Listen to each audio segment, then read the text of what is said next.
What's up YouTube, jDantastic here, and today I am doing a little review of Dragon Ball Z Extreme Butoden. Big shout out to Indikuba for hooking me up with the footage. I have the game, but unfortunately I don't have a way to record my 3DS. I wish I did, but I do not, so he hooked me up with the footage for this video.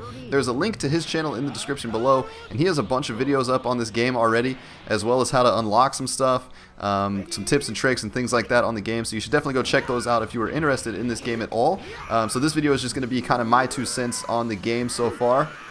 And just starting out, admittedly, my hopes were not too high for the Dragon Ball Z game on a mobile device, especially something like the Nintendo 3DS, which is an awesome console, but a Dragon Ball Z game on the Nintendo 3DS didn't really seem like something that would work out too well. But I do have to say that I was very pleasantly surprised with how the game plays. It's actually a lot of fun.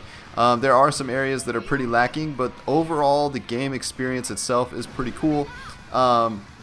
There are several different modes in the game that you can play through to unlock stuff and do different things like that. There's obviously the story mode where you can play through the Dragon Ball Z story of a different character, which is pretty much the same as every other Dragon Ball Z game, with exception to Xenoverse, where they actually kind of mixed up the story a little bit. The Z story is playing through the storyline with one of the characters from the storyline, and it's kind of based off of that character's perspective. So nothing really new there, but it's always fun to play through the Dragon Ball Z storyline. There is the adventure mode where you kind of fly around this little 3D world, and you take on your opponents. You can actually pick which character you want to battle with. And depending on how well you perform in the battle, you can earn Zinni. You can unlock, some characters that you can have on your team, and then just kind of play through the adventure mode that way. And then there's of course the Extreme World Tournament mode, which is exactly what it sounds like, a world tournament. There's a battle mode where you can take on the computer characters, just like a free battle mode. And then there's a versus mode where you can battle against other players, but unfortunately there is no online battle in this game, which is far and away the biggest letdown, because I was actually excited. I was under the impression that there actually was going to be online play, and so that would have actually made this game great. I mean, it's a good game, it's a fun game, but without the online play, it's kind of lacking. I mean, you can play local. If you and your friend both have the game and you're in the same room, you can set up a room and fight each other that way. But if your friend's at his house and you're at your house, you can't play over the internet, which kind of sucks. I don't really know why they would decide to leave that out, especially now in 2015. Online play is such a big thing now, and so not having that in there, it just feels like a really big hole in the game. So that is definitely by far the biggest downside to the game. However, the actual gameplay feels pretty solid. I mean, it's a side-scroller 2D version of the game. Of course, you can turn on the 3D, which does look pretty good. I myself don't really play too many games in 3D, just because I don't know. I don't think it adds too much to it unless the game, it's necessary for the game. I mean, I'll turn on 3D for a little while, and I'm kind of like, ooh, this looks nice and pretty. And then I usually end up turning it back off a little bit later, just because I like to, I don't know, I feel like 2D is fine for myself. But the character roster is pretty large. You can't transform in any of the battles or anything like that, so if a character does have multiple forms, you just have to select them from the get-go. You can't like transform into a Super Saiyan mid-fight, which also, again, kind of stinks, takes away from the feel of Dragon Ball Z a little bit, but nothing that we haven't really seen before. There have been other Dragon Ball Z games where you have to pick that particular character and that you can't transform in the battle. As far as how the actual fighting feels, it's pretty solid. It's a pretty solid fighting game. I mean, there aren't a ton of attacks, obviously, because the 3DS isn't really designed to have a lot of combo plays. I mean, I think they could have done it a little bit differently, to where you could have some moves to where it was less of like one button does this, one button does this, one button does this, and have it be like a combination of buttons. There are like ultimate attacks and things like that if you hold down the left trigger and press the blast button, and it depends on if you're in the ground or in the air.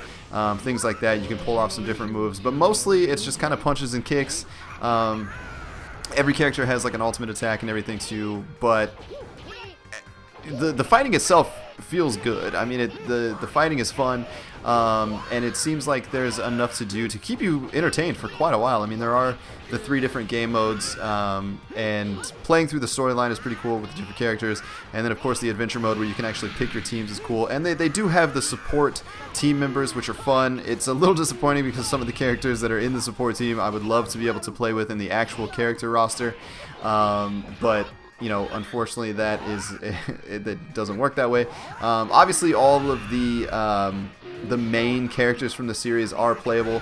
So just to list some of them, you know, like Goku's in it, obviously, and some different forms of Goku. Gohan is in it, Vegeta, a couple forms of Vegeta, Bardock, Trunks, Gotenks, Krillin, Piccolo, Raditz, Nappa, Ginyu, Frieza, the final form Frieza, Cell in his perfect form, Android 18, Majin Buu, Kid Buu, Beerus, and Broly.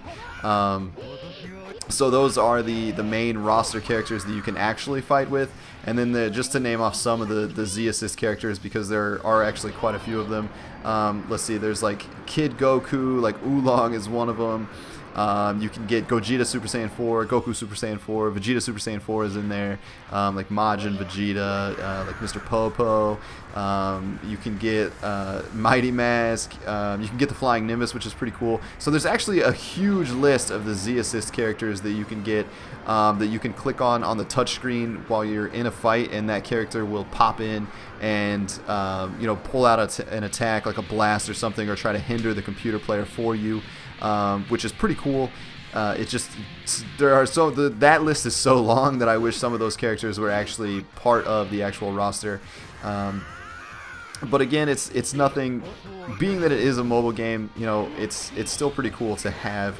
And then the way the fight does work, even you do have Z Assist characters, but you can also set up a fight to where it's like 3-on-3, and it's kind of like a tag team battle where you can be fighting, and then you can swap out your character for another character on your team, and you know, the computer will swap out their characters, and you know, you have to defeat all of the other characters on the other team in order to win the match, which is also a pretty cool idea. It doesn't go by round. It's one fight, one and done kind of thing. Which is also a little bit different for a fighting game. You know, most fighting games have like round 1s, 2, and 3. I guess Dragon Ball Z games have always been a little bit different in that aspect. There aren't really rounds in Dragon Ball Z games.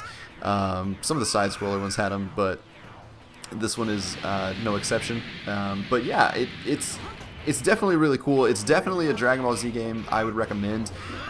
It's not the greatest Dragon Ball Z game by any means. I mean, it's not like an A+ or anything like that. But as far as having a mobile game, a mobile Dragon Ball Z game that you can play, you know, whether if you just want to kind of relax on your couch or in your bed or something like that, or you want to take it with you on a trip in the car or something, it's always cool to have that Dragon Ball Z game, so you can kind of get your fix when you're away from your PS4 or your PC when you can't play Xenoverse or something like that. So the game is definitely really cool. I do definitely recommend it if you have the means to pick it up.